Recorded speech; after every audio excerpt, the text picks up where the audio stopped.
क्या आपने कभी किसी को क्वांटिटिव ईजिंग या लिक्विडिटी क्रंच कहते हुए सुना है और पूरी तरह से ब्लैंक महसूस किया है? चिंता न करें, आप अकेले नहीं हैं। फाइनेंस कॉम्प्लिकेटेड टर्म्स से भरा हुआ है जो डराने वाले लगते हैं, लेकिन आज मैं उन्हें सबसे सिंपलेस्ट तरीके से समझा रही हूँ। चाहे वह जीडीपी हो, डेरिवेटिव्स हो या डार्क पूल्स, इस वीडियो के अंत तक आप उन्हें रियल लाइफ एग्जाम्पल्स के साथ समझ जाएंगे। इसे अपनी पर्सनल फाइनेंस डिक्शनरी के रूप में सोचें। इस वीडियो को बुकमार्क करें क्योंकि जब भी हम इन टॉपिक्स पर डिस्कस करेंगे, मैं फ्यूचर वीडियोज़ में इनका रेफरेंस दूंगी। फाइनेंशियल जार्गन को समझने के लिए तैयार हैं? आइए शुरू करते हैं।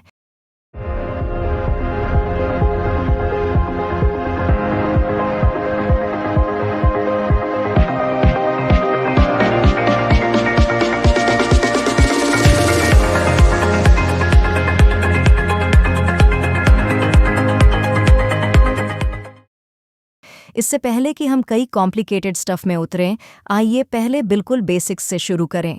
ये फाइनेंस के बिल्डिंग ब्लॉक्स हैं, इन्हें समझें और बाकी सब कुछ समझ में आने लगेगा। 1. एसेट्स, जो आप ऑन करते हैं।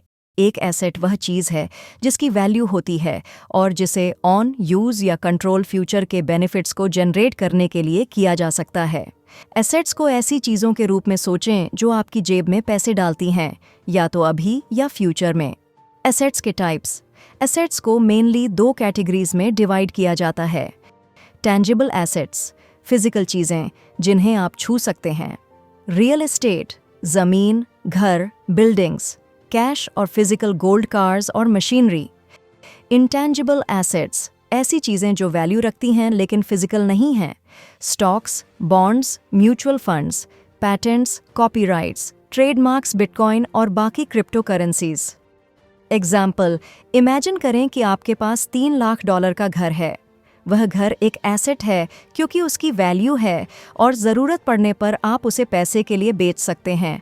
यहाँ तक कि आपका फ़ोन जैसी कोई चीज़ भी एक एसेट हो सकती है अगर आप उसे बाद में किसी वैल्यू पर बेच सकें। 2. Liabilities, what you owe. Liability एक एसेट का ऑपोजिट है। यह वह चीज़ है जो आप किसी और को देते हैं, एक फाइनेंशियल ऑब्लिगेशन जो आपकी जेब से पैसे निकालता है। लायबिलिटीज़ के types. Short term liabilities, due within a year. Credit card debt, utility bills. Short term business loans, long term liabilities जिसे भरने में सालों लगते हैं। Mortgages, home loans, student loans, car loans. Example के लिए, अगर आप कार खरीदने के लिए $50,000 का लोन लेते हैं तो वह लोन एक लायबिलिटी है। भले ही अब आपके पास एक कार है, लेकिन आप बैंक से $50,000 के कर्ज में हैं। इन शॉर्ट, एसेट्स आपकी वेल्थ को बढ़ाते हैं जबकि लायबिलिटीज़ इसे कम करती हैं। तो ज़्यादा एसेट्स और कम लायबिलिटीज़ रखिए। तीसरा, इक्विटी, आपकी ट्रू ओनरशिप इक्विटी। किसी भी डेट को घटाने के बाद आपके पास वास्तव में जो कुछ भी है उसकी वैल्यू है। सिंपल टर्म्स में, यह किसी चीज़ में आपका रियल शेयर या हिस्सा है। Formula, equity assets minus liabilities. पहला एग्जाम्पल, होम ओनरशिप। मान लीजिए कि आपने $3 लाख में एक घर खरीदा है, लेकिन आपने $2 लाख का मॉर्गेज लोन लिया है। घर में आपकी इक्विटी वह हिस्सा है जो वास्तव में आपके पास है। $3 लाख घर माइनस $2 लाख लोन, $1 लाख की इक्विटी। दूसरा उदाहरण, बिजनेस इक्विटी। अगर आप $5 लाख के वर्थ के बिजनेस ओनर हैं, लेकिन आप पर $2 लाख के लोन्स हैं, तो आपकी बिजनेस इक्विटी $3 लाख है। इक्विटी का यूज़ स्टॉक मार्केट में भी किया जाता है। अगर आप किसी कंपनी के 10% शेयर के मालिक हैं, तो आपके पास उस कंपनी में 10% इक्विटी है। 4. लिक्विडिटी, आप कितनी जल्दी कैश हासिल कर सकते हैं। लिक्विडिटी मेजर करती है कि आप कितनी जल्दी किसी एसेट को बिना ज़्यादा वैल्यू खोए कैश में बदल सकते हैं। कुछ चीज़ें बेचना आसान होता है, जबकि दूसरी चीज़ बेचने में समय लगता है। हाई लिक्विडिटी एसेट्स, जो जल्दी सेल होते हैं। कैश, आप इसे तुरंत खर्च कर सकते हैं। स्टॉक्स, कुछ सेकंड्स या मिनट्स में बेचे जा सकते हैं। गोल्ड, ट्रेड करने में आसान है। लो लिक्विडिटी एसेट्स, जिन्हें बेचना मुश्किल है। रियल एस्टेट, घर बेचने में महीनों लग जाते हैं। आर्ट, रेयर पेंटिंग के लिए खरीदार ढूंढने में समय लगता है। कलेक्टिबल्स जैसे पुरानी comic books, rare coins. Example, अगर आपको तुरंत पैसे की ज़रूरत है तो आपको कार बेचने में कई दिन लग सकते हैं, लेकिन अपने बैंक से कैश निकालने में कुछ सेकंड्स लगते हैं। इसलिए कैश मोस्ट लिक्विड एसेट है। आपके एसेट्स जितने ज़्यादा लिक्विड होंगे, फाइनेंशियल स्ट्रेस के बिना सडन एक्सपेंसेस को पूरा करना उतना ही आसान होगा। 5. ROI return on investment, profit measure करना। रिटर्न ऑन इन्वेस्टमेंट या ROI मेजर करता है कि आपने ओरिजिनली जितना डाला था उसकी तुलना में आप इन्वेस्टमेंट से कितना पैसा कमाते हैं। ROI का फॉर्मूला, ROI बराबर final value minus initial investment divided by initial investment into 100। पहला एग्जाम्पल, स्टॉक्स, आप किसी कंपनी के शेयर्स $1000 में खरीदते हैं। 1 साल बाद उन शेयर्स की कीमत $1500 हो जाती है। आपका ROI है ROI 1500 minus 1000 divided by 1000 into 150%। दूसरा एग्जाम्पल, घर खरीदना और बेचना। अगर आप $2 लाख में घर खरीदते हैं और 5 साल बाद उसे $3,50,000 में बेचते हैं तो आपका ROI है ROI 350,000 200,000 डिवाइडेड बाय 2 लाख में 100 बराबर 25%। इसका मतलब है कि आपने अपने ओरिजिनल इन्वेस्टमेंट पर 25% का प्रॉफिट कमाया। ROI क्यों मायने रखता है? ये डिफरेंट इन्वेस्टमेंट्स को कंपेयर करने में मदद करता है, दिखाता है कि कोई इन्वेस्टमेंट इसके लायक है या नहीं। हायर ROI का मतलब है हायर प्रॉफिट। आइए जल्दी से सबका रिकैप करते हैं। एसेट्स, आपके पास जो चीज़ें हैं, घर, स्टॉक्स, सोना। लायबिलिटीज़, आपका कर्ज, loans, credit card debt. Equity debt घटाने के बाद आपकी ट्रू ओनरशिप लिक्विडिटी, आप कितनी जल्दी कैश तक पहुंच सकते हैं। ROI, आप इन्वेस्टमेंट्स पर कितना प्रॉफिट कमाते हैं। अब जबकि हमने बेसिक्स कवर कर लिए हैं तो अब आगे बढ़ने का समय है। ये वो टर्म्स हैं जो न्यूज़ एंकर्स, इन्वेस्टर्स और सेंट्रल बैंक्स इस्तेमाल करते हैं, लेकिन आज हम उन्हें छोटे छोटे आसानी से समझ में आने वाले कॉन्सेप्ट्स में तोड़ रहे हैं। 1. क्वांटिटेटिव आइजिंग QE, बिना कागज छापे पैसे छापना। मान लीजिए कि इकोनॉमी स्ट्रगल कर रही है, लोग खर्च नहीं कर रहे हैं, बिजनेसेस फेल हो रहे हैं और अनएम्प्लॉयमेंट बढ़ रहा है। सेंट्रल बैंक जैसे कि US में फेडरल रिजर्व के पास एक खास तरकीब है, क्वांटिटेटिव ईजिंग या QE। QE कैसे काम करती है? सेंट्रल बैंक नया पैसा बनाता है, फिजिकल कैश नहीं, सिस्टम में सिर्फ डिजिटल नंबर। ये इस पैसे का इस्तेमाल बैंक्स से सरकारी बॉन्ड्स और दूसरे एसेट्स खरीदने में करता है। बैंक्स के पास अब ज्यादा कैश है, इसलिए वे बिजनेसेस और इंडिविजुअल्स को ज्यादा लोन्स दे सकते हैं। इकोनॉमी में ज्यादा पैसे होने से लोग और बिजनेसेस ज्यादा खर्च करते हैं, जिससे इकोनॉमिक ग्रोथ को बढ़ावा मिलता है। एग्जाम्पल, 2008 के फाइनेंशियल क्राइसिस। 2008 के क्रैश के बाद US सरकार ने इकोनॉमी में खरबों डॉलर डालकर QE का इस्तेमाल किया ताकि टोटल कोलैप्स को रोका जा सके। QE के पोटेंशियल रिस्क्स, इन्फ्लेशन, अगर इकोनॉमी में बहुत ज़्यादा पैसा आता है तो प्राइसेस बढ़ जाती हैं। वेनेजुएला और जिम्बाब्वे के बारे में सोचें। Asset bubbles, artificial money flow के कारण स्टॉक मार्केट्स आसमान छू सकते हैं, जिससे सडन क्रैशेस आ सकते हैं। यह एक पेशेंट को दवाई देने जैसा है, बहुत कम और यह काम नहीं करेगा, बहुत ज़्यादा और आपको खतरनाक साइड इफ़ेक्ट्स मिलेंगे।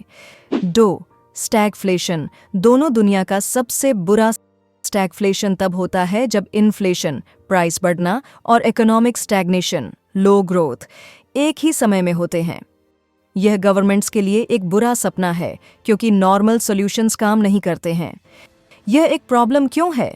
अगर इन्फ्लेशन ज़्यादा है तो सेंट्रल बैंक इसे शांत करने के लिए इंटरेस्ट रेट्स बढ़ाता है।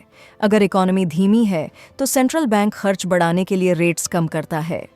लेकिन स्टैगफ्लेशन में दोनों प्रॉब्लम्स एक साथ मौजूद हैं और एक को ठीक करने से दूसरी और भी बदतर हो जाती है।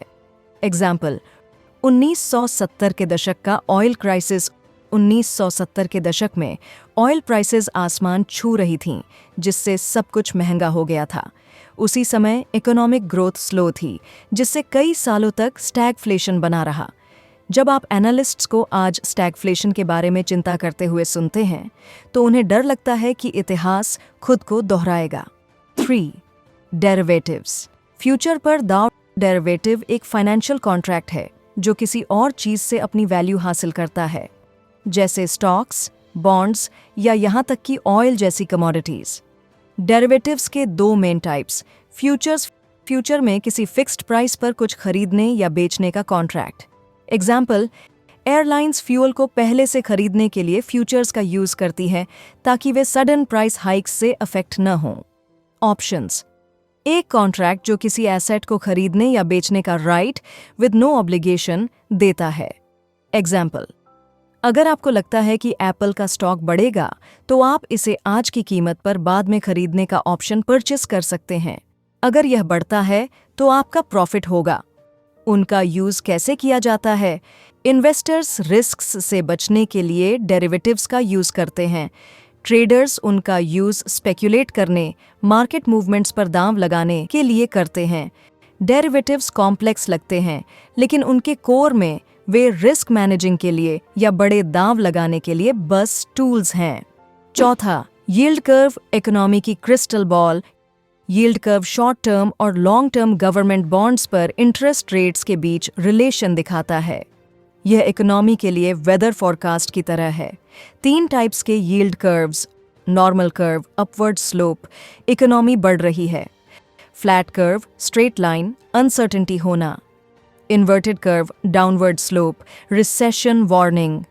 इन्वर्टेड यील्ड कर्व क्यों मायने रखता है? हिस्टोरिकली एक इन्वर्टेड यील्ड कर्व ने मॉडर्न हिस्ट्री में लगभग हर रिसेशन की प्रेडिक्शन की है, जिसमें 2008 भी शामिल है। 5वीं, cryptocurrency terms. DeFi, staking, cold wallets. Crypto की अपनी भाषा है और अगर आप इन टर्म्स को नहीं जानते हैं तो आप खोया हुआ महसूस करेंगे। आइए उन्हें समझते हैं। 1. DeFi, decentralised finance. DeFi banks के बिना बैंकिंग की तरह है। एक सेंट्रल अथॉरिटी के बजाय लोग एक दूसरे के साथ सीधे उधार देने, उधार लेने और एसेट्स को ट्रेड करने के लिए ब्लॉकचेन टेक्नोलॉजी का यूज करते हैं। 2. स्टेकिंग आपके क्रिप्टो पर इंटरेस्ट कमाने जैसा है। आप ब्लॉकचेन को चालू रखने में मदद करने के लिए अपने कॉइन्स को लॉक करते हैं और बदले में आपको रिवॉर्ड्स मिलते हैं। एग्जाम्पल, अगर आप 10 इथीरियम को दांव पर लगाते हैं तो आप हर साल 5% रिवॉर्ड्स कमा सकते हैं, जैसे सेविंग्स अकाउंट में पैसा डालना। 3. Cold wallets versus hot wallets. Hot wallet internet से जुड़ा हुआ, तेज लेकिन रिस्क से भरा। Cold wallet offline stored, hackers से सेफ। इसे अपने जेब में रखे कैश, हॉट वॉलेट वर्सेस तिजोरी में बंद कैश, कोल्ड वॉलेट की तरह समझें। चलिए एक क्विक रिकैप करते हैं। Quantitative icing QE central banks economy को बढ़ावा देने के लिए पैसे बनाते हैं। स्टैगफ्लेशन जब इन्फ्लेशन और स्लो ग्रोथ एक ही समय में होती है। डेरिवेटिव्स फ्यूचर प्राइसेस पर बेस्ड कॉन्ट्रैक्ट्स, हेजिंग या स्पेक्यूलेशन के लिए यूज किया जाता है। यील्ड कर्व एक ग्राफ जो इकोनॉमिक हेल्थ को प्रेडिक्ट करता है। इन्वर्टेड डैर्न recession warning. Cryptocurrency terms DeFi, no banks, staking, earn rewards, cold wallets, safe storage. अब जब आप एडवांस टर्म्स को जान गए हैं तो अब समय आ गया है कि आप जूम आउट करें और बड़ी तस्वीर देखें। इकोनॉमिस्ट्स और इन्वेस्टर्स गेस नहीं करते हैं, वे यह समझने के लिए की इंडिकेटर्स का यूज करते हैं कि इकोनॉमी कितनी हेल्थी है। आज मैं 4 सबसे इंपॉर्टेंट इंडिकेटर्स को सिंपलेस्ट वे से समझाऊंगी। 1. GDP gross domestic product. Economy का रिपोर्ट कार्ड GDP या ग्रॉस डोमेस्टिक प्रोडक्ट एक कंट्री द्वारा एक साल में प्रोड्यूस सभी चीज़ों की टोटल वैल्यू है। इसे कंट्री की एनुअल इनकम के रूप में सोचें। GDP कैसे काम करती है? अगर कोई country cars, phones, software, food और क्लोथ्स बनाती है तो इन सभी गुड्स और सर्विसेज की टोटल वैल्यू जोड़ी जाती है। GDP जितनी ज़्यादा होगी, इकोनॉमी उतनी ही मजबूत होगी। अगर GDP श्रिंक होती है तो इकोनॉमी स्ट्रगल कर रही है, एक तरह से रिसेशन। एग्जाम्पल, US बनाम भारत बनाम जापान। US की GDP $25 ट्रिलियन, भारत की GDP $3.7 ट्रिलियन। जापान की जीडीपी 4.3 ट्रिलियन डॉलर। जीडीपी के टाइप्स: नॉमिनल जीडीपी, उसका एक्चुअल नंबर; रियल जीडीपी, जिसे रियल ग्रोथ दिखाने के लिए इन्फ्लेशन के लिए एडजस्ट किया जाता है। दो, सीपीआई, कंज्यूमर प्राइस इंडेक्स। आपकी ग्रोसरीज महंगी क्यों होती है? क्या आपने कभी गौर किया है कि हर साल फूड, रेंट और फ्यूल महंगा होता जाता है? कंज्यूमर प्राइस इंडेक्स सीपीआई माप करता है कि दैनिक सामान की कीमतें कितनी बढ़ी रही हैं। सीपीआई कैसे काम करता है? इकोनॉमिस्ट्स कॉमन गुड्स की एक बास्केट को ट्रैक करते हैं, जैसे मिल्क, ब्रेड, रेंट, इलेक्ट्रिसिटी और गैसोलीन। वे चेक करते हैं कि समय के साथ इन आइटम्स की प्राइसेस में कितना चेंज होता है। अगर सीपीआई बढ़ता है तो इसका मतलब है कि कॉस्ट ऑफ लिविंग बढ़ रही है, इन्फ्लेशन। सीपीआई क्यों ज़रूरी है? हाई सीपीआई, इन्फ्लेशन प्रॉब्लम, कीमतें बहुत तेज़ी से बढ़ रही हैं। Low CPI, stable economy, prices under control हैं। नेगेटिव सीपीआई, जो डिफ्लेशन, कीमतें गिर रही हैं, जो बिजनेसेस को नुकसान पहुंचा सकती हैं। एग्जाम्पल: मान लीजिए कि पिछले साल एक कप कॉफ़ी की कीमत $2 थी, लेकिन अब यह $2.50 है। यह प्राइस में 25% का इंक्रीज़ है। अगर आपकी डेली लाइफ में ऐसा ही होता है तो हो सकता है कि आपकी सैलरी उतनी न बढ़े, जिससे सब कुछ महंगा लगे। तीसरा, बेरोजगार दर। क्यों 3% अच्छा है लेकिन 4% फेड को परेशान करता है? बेरोजगार दर हमें बताती है कि किसी देश में कितने लोग काम करना चाहते हैं लेकिन उन्हें जॉब्स नहीं मिल पाती। इसे कैसे मापा जाता है? अगर 100 मिलियन लोग काम कर सकते हैं और 4 मिलियन बेरोजगार हैं तो बेरोजगारी दर है 4 मिलियन बटे 100 मिलियन में 100.4%। यह क्यों मायने रखता है? अगर अनएम्प्लॉयमेंट बहुत ज़्यादा है, 6 से 7% से ज़्यादा, तो इसका मतलब है कि बिजनेसेस हायर नहीं कर रहे हैं और इकोनॉमी वीक है। अगर अनएम्प्लॉयमेंट बहुत कम है, 3% से नीचे, तो इसका मतलब है कि बिजनेसेस को इनफ वर्कर्स नहीं मिल पा रहे हैं, जिससे वेजेस और इन्फ्लेशन बढ़ सकते हैं। स्वीट स्पॉट 3 से 5% के बीच है। एग्जाम्पल: कोविड-19 पेंडेमिक के दौरान अमेरिका में अनएम्प्लॉयमेंट लगभग 15% तक बढ़ गया था, जिससे इकोनॉमिक क्राइसिस हुई। लेकिन आज यह वापस 3.5% के आसपास है, जिसे बेहतर माना जाता है। 4. इंटरेस्ट रेट्स, इकोनॉमी का गैस पेडल और ब्रेक। इंटरेस्ट रेट्स पैसे उधार लेने की प्राइस है। इंटरेस्ट रेट जितनी ज़्यादा होगी, लोन्स लेना उतना ही महंगा होगा। रेट जितनी कम होगी, उधार लेना उतना ही सस्ता होगा। इंटरेस्ट रेट्स कैसे काम करती हैं? जब इकोनॉमी स्ट्रगल कर रही होती है तो सेंट्रल बैंक्स लोगों को उधार लेने और पैसे खर्च करने के लिए एनकरेज करने के लिए इंटरेस्ट रेट्स कम करते हैं। जब इन्फ्लेशन बहुत तेज़ी से बढ़ रही होती है तो सेंट्रल बैंक्स खर्च को धीमा करने के लिए इंटरेस्ट रेट्स बढ़ाते हैं। एग्जाम्पल: यह आपको कैसे अफेक्ट करता है? मान लीजिए कि आप घर खरीदना चाहते हैं और लोन लेना चाहते हैं। अगर इंटरेस्ट रेट्स कम 3% हैं तो आप मंथली पेमेंट्स में कम पे करते हैं।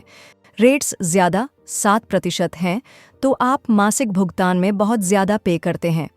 इंटरेस्ट रेट्स और स्टॉक मार्केट: जब फेडरल रिजर्व रेट्स बढ़ाता है तो बिजनेसेस के लिए पैसे उधार लेना मुश्किल हो जाता है, जिससे उनकी ग्रोथ धीमी हो जाती है। यही कारण है कि इंटरेस्ट रेट्स बढ़ने पर स्टॉक मार्केट्स अक्सर गिर जाते हैं। आइए इन 4 की इकोनॉमिक इंडिकेटर्स को फिर से देखें। जीडीपी टोटल इकोनॉमिक आउटपुट को मेजर करता है। High GDP strong economy.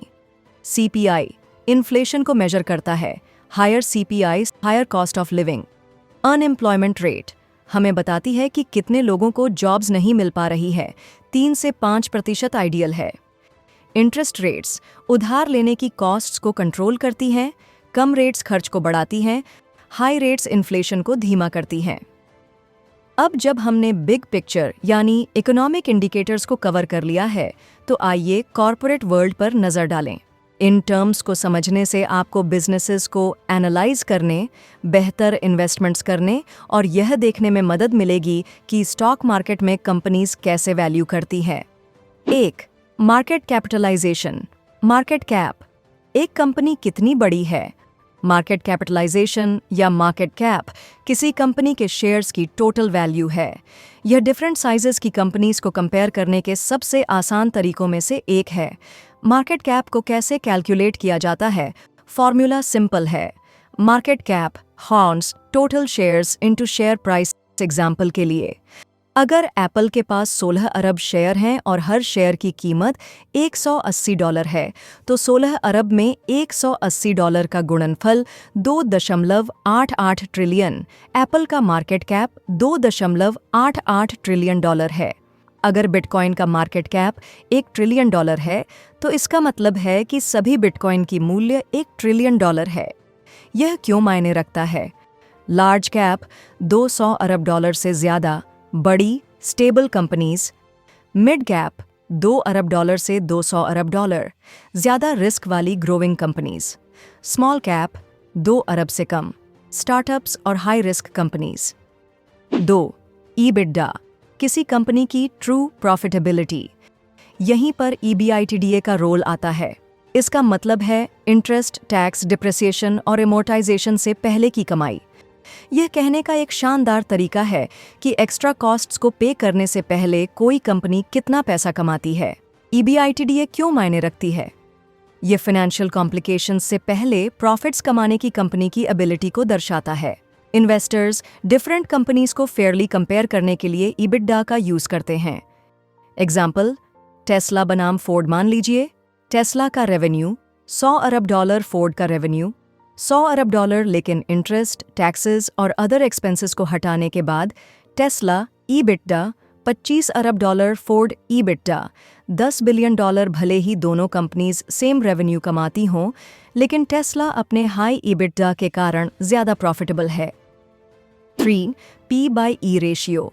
क्या कोई स्टॉक ओवर प्राइस्ड या सस्ता है?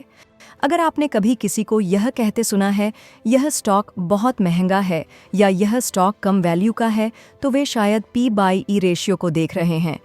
इसका मतलब है प्राइस टू अर्निंग्स रेशियो, और यह निवेशकों को यह देखने में मदद करता है कि कोई स्टॉक महंगा है या एक अच्छी डील है। P/E रेशियो कैसे काम करता है? इसका formula P/E ratio H stock price divided by earnings पर शेयर। उदाहरण, टेस्ला बनाम एक्सॉन। टेस्ला की स्टॉक प्राइस $1000, टेस्ला की अर्निंग्स पर शेयर $14। P/E रेशियो 1014 का बराबर 70। एक्सॉन स्टॉक प्राइस $100, एक्सॉन की अर्निंग्स पर शेयर $10। P/E रेशियो 100/10 बराबर 10। इसका मतलब कि इन्वेस्टर्स इसकी अर्निंग्स का 70 गुना पे कर रहे हैं, जो एक्सॉन के रेशियो 10 की तुलना में बहुत महंगा है। अच्छा, P/E रेशियो क्या है? हाई P/E 30 से ज़्यादा स्टॉक एक्सपेंसिव है, लेकिन इन्वेस्टर्स हाई ग्रोथ की उम्मीद करते हैं। लो P/E 15 से कम स्टॉक सस्ता है, लेकिन ग्रोथ धीमी हो सकती है। 4. Hedge funds secretive billionaire investors. Hedge funds private investment firms हैं जो बिलियंस ऑफ डॉलर्स को मैनेज करते हैं। नॉर्मल इन्वेस्टर्स के विपरीत, वे मार्केट क्रैश के दौरान भी प्रॉफिट्स कमाने के लिए हाई रिस्क स्ट्रैटेजीज का यूज करते हैं। हेज फंड्स कैसे काम करते हैं? वे अपनी ट्रेड्स को बढ़ाने के लिए ह्यूज अमाउंट्स में पैसा उधार लेते हैं। वे शॉर्ट सेलिंग, स्टॉक्स के अगेंस्ट दांव लगाना जैसी स्ट्रैटेजीज का यूज करते हैं। कई हेज फंड्स अपनी साइज के कारण स्टॉक प्राइसेस को इन्फ्लुएंस करते हैं। Example, GameStop. Short squeeze hedge funds ने 2021 में गेमस्टॉप के खिलाफ दांव लगाया, इस उम्मीद है कि इसका स्टॉक गिर जाएगा। लेकिन रेडिट ट्रेडर्स ने गेमस्टॉप को ह्यूज नंबर्स में खरीदा, जिससे स्टॉक की कीमत आसमान छू गई। हेज फंड्स ने अरबों डॉलर्स खो दिए क्योंकि स्टॉक प्राइस नीचे जाने के बजाय बढ़ गई। आइए रिकैप में देखते हैं कि हमने बिजनेसेस एंड स्टॉक्स के काम करने के तरीके के बारे में क्या सीखा है। मार्केट कैप किसी कंपनी की टोटल वैल्यू को मेजर करता है। EBITDA एक्स्ट्रा कॉस्ट से पहले किसी कंपनी की ट्रू प्रॉफिटेबिलिटी। P/E रेशियो दिखाता है कि कोई स्टॉक ओवर प्राइस्ड है या अंडर वैल्यूड है। हेज फंड्स बिलियन डॉलर के इन्वेस्टर्स जो हाई रिस्क स्ट्रैटेजीज का यूज करते हैं। आप फाइनल सेक्शन तक पहुंच चुके हैं, जहां हम कम जानने वाले लेकिन पावरफुल फाइनेंशियल कॉन्सेप्ट्स को अनकवर करते हैं। ये टर्म्स रोजमर्रा की कॉन्वर्सेशंस में नहीं आते हैं, लेकिन वे मेजर मार्केट मूवमेंट्स को चलाते हैं, गवर्नमेंट पॉलिसीज को अफेक्ट करते हैं और ग्लोबल इकोनॉमीज पर इम्पैक्ट डालते हैं। आइए उन्हें आसान तरीके से समझें। 1. Dark pools. स्टॉक मार्केट के हिडन ट्रांजैक्शंस। इमेजिन करें कि आप पोकर खेल रहे हैं, लेकिन आधे प्लेयर्स टेबल के नीचे सीक्रेट बेट्स लगा रहे हैं। बेसिकली स्टॉक मार्केट में डार्क पूल्स यही हैं। डार्क पूल्स क्या हैं? ये प्राइवेट एक्सचेंज हैं जहां बड़े इंस्टीट्यूशंस जैसे हेज फंड्स और बैंक पब्लिक स्टॉक मार्केट से दूर सीक्रेटली स्टॉक्स को ट्रेड करते हैं। वे क्यों मौजूद हैं? अगर कोई hedge fund 1 million Apple shares खरीदना चाहता है तो इसे पब्लिक करने से वे खरीदने से पहले ही इसकी प्राइस में उछाल लाएंगे। इसके बजाय वे सीक्रेटली खरीदने के लिए डार्क पूल्स का यूज करते हैं, जिससे प्राइस में मेजर चेंजेस से बचा जा सके। एग्जाम्पल, यह कंट्रोवर्शियल क्यों है? 2014 में बार्कलेस पर अपने डार्क पूल के बारे में इन्वेस्टर्स को गुमराह करने के लिए जुर्माना लगाया गया था। कुछ लोगों का मानना है कि डार्क पूल स्टॉक्स की प्राइसेस में हेरफेर करते हैं और वॉल स्ट्रीट को अनफेयर एडवांटेज देते हैं। Secular versus cyclical trends, long term versus short term markets. क्या आपने कभी गौर किया है कि कुछ इंडस्ट्रीज हमेशा ग्रो करती रहती हैं, जबकि बाकी तेजी और मंदी की साइकिल्स से गुजरती हैं? सेक्युलर और साइक्लिकल ट्रेंड्स के बीच यही डिफरेंस है। Secular trends, long term growth. ये इंडस्ट्रीज इकोनॉमी की परवाह किए बिना बढ़ती रहती हैं। Technology, AI, cloud computing, software, health care, बढ़ती पॉपुलेशंस डिमांड बढ़ाती है। एग्जाम्पल, एप्पल का स्टॉक्स दशकों से बढ़ रहा है क्योंकि टेक्नोलॉजी इवॉल्व होती रहती है। साइक्लिकल ट्रेंड्स, उछाल और मंदी वाली इंडस्ट्रीज। ये इंडस्ट्रीज इकोनॉमिक साइकिल्स के साथ बढ़ती और गिरती हैं। ऑयल और गैस, डिमांड बढ़ती है फिर गिर जाती है। रियल एस्टेट, कम इंटरेस्ट रेट्स के दौरान हाई, रिसेशंस में लो। एग्जाम्पल, 2020 में जब कोविड ने ट्रैवल को कम कर दिया तो ऑयल प्राइसेस गिर गईं, लेकिन 2022 में ग्लोबल कॉन्फ्लिक्ट्स के साथ बढ़ गईं। 3. Velocity of money. कैसे डॉलर $1.5 बन जाता है? क्या आपने कभी सुना है कि एक ही डॉलर कई बार हाथ बदलता है? इसे वेलोसिटी ऑफ मनी कहा जाता है। यह एक की फैक्टर है कि इकोनॉमी कितनी तेजी से बढ़ती है। वेलोसिटी ऑफ मनी क्या है? ये मेजर करती है कि इकोनॉमी में कितनी बार पैसा खर्च किया जाता है। हाई वेलोसिटी, पैसा तेजी से चलता है जिससे ग्रोथ होती है।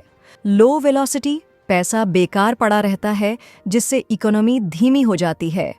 एग्जाम्पल, कैसे $1 $5 बन जाता है? आप एक कॉफ़ी शॉप में $1 खर्च करते हैं। कॉफ़ी शॉप का मालिक अपने सप्लायर को पे करता है। सप्लायर ग्रोसरीज खरीदता है। ग्रोसरी स्टोर एक एम्प्लॉई को पे करता है। वह एम्प्लॉई एक मूवी टिकट खरीदता है। आपके ओरिजिनल डॉलर एक ने अब $5 की इकोनॉमिक एक्टिविटी की है। चौथा, black swan event, unpredictable disasters. Black swan event एक रेयर अनप्रेडिक्टेबल इवेंट है जो पूरी दुनिया को झकझोर देता है और फाइनेंशियल केओस का कारण बनता है। ब्लैक स्वान इवेंट के examples: 2008 financial crisis, banks unexpectedly collapse हो गए। कोविड-19 पैंडेमिक, रातों रात ग्लोबल मार्केट्स में गिरावट।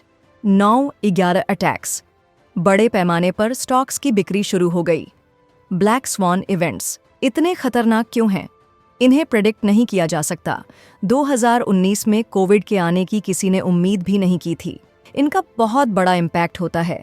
स्टॉक मार्केट में अरबों का नुकसान, ये दुनिया को हमेशा के लिए बदल देते हैं। 2008 क्राइसिस के कारण बैंकिंग रूल्स सख्त हो गए। आइए उन सीक्रेट फाइनेंशियल कॉन्सेप्ट्स को देखें जो आपने अभी अभी सीखे हैं। डार्क पूल्स, बड़े प्लेयर्स द्वारा secret stock market trades. Secular vs, cyclical trends, long term vs boom and bust industries. Velocity of money, कैसे $1 खर्च करने से ज्यादा इकोनॉमिक एक्टिविटी बनती है। Black swan events, rare unpredictable financial disasters. वाह, हमने बहुत कुछ कवर कर लिया है। बेसिक फाइनेंशियल टर्म्स से लेकर सीक्रेटिव वॉल स्ट्रीट स्ट्रैटेजीज तक। अब आपको फाइनेंशियल वर्ल्ड की सॉलिड अंडरस्टैंडिंग है। फाइनेंस की दुनिया भारी लग सकती है, लेकिन अब आपके पास सभी की टर्म्स के लिए एक गाइड है। जब भी आप न्यूज़ में, यूट्यूब वीडियो में या किसी कॉन्वर्सेशन में कोई कॉम्प्लिकेटेड फाइनेंशियल टर्म सुने, तो बस इस वीडियो पर वापस आए। यह आपकी पर्सनल फाइनेंस डिक्शनरी है। अब जब आप इन टर्म्स को समझ गए हैं, तो आप ज़्यादातर लोगों से एक कदम आगे हैं। लेकिन असली ताकत तब आती है जब आप इस नॉलेज को लागू करते हैं। तो आगे क्या करना है? लाइक बटन दबाएं। अगर इससे आपको मदद मिली है तो मुझे बताएं। इस वीडियो को शेयर करें, दूसरों को सिंपल वे से फाइनेंस को समझने में मदद करें। सब्सक्राइब करें, क्योंकि मैं फ्यूचर वीडियोस में फाइनेंस, इन्वेस्टमेंट्स और इकोनॉमिक ट्रेंड्स के बारे में और गहराई से बात करूंगी। नीचे कमेंट करें, इस वीडियो से पहले आपको किस फाइनेंस टर्म ने कंफ्यूज किया, आइए डिस्कस करें।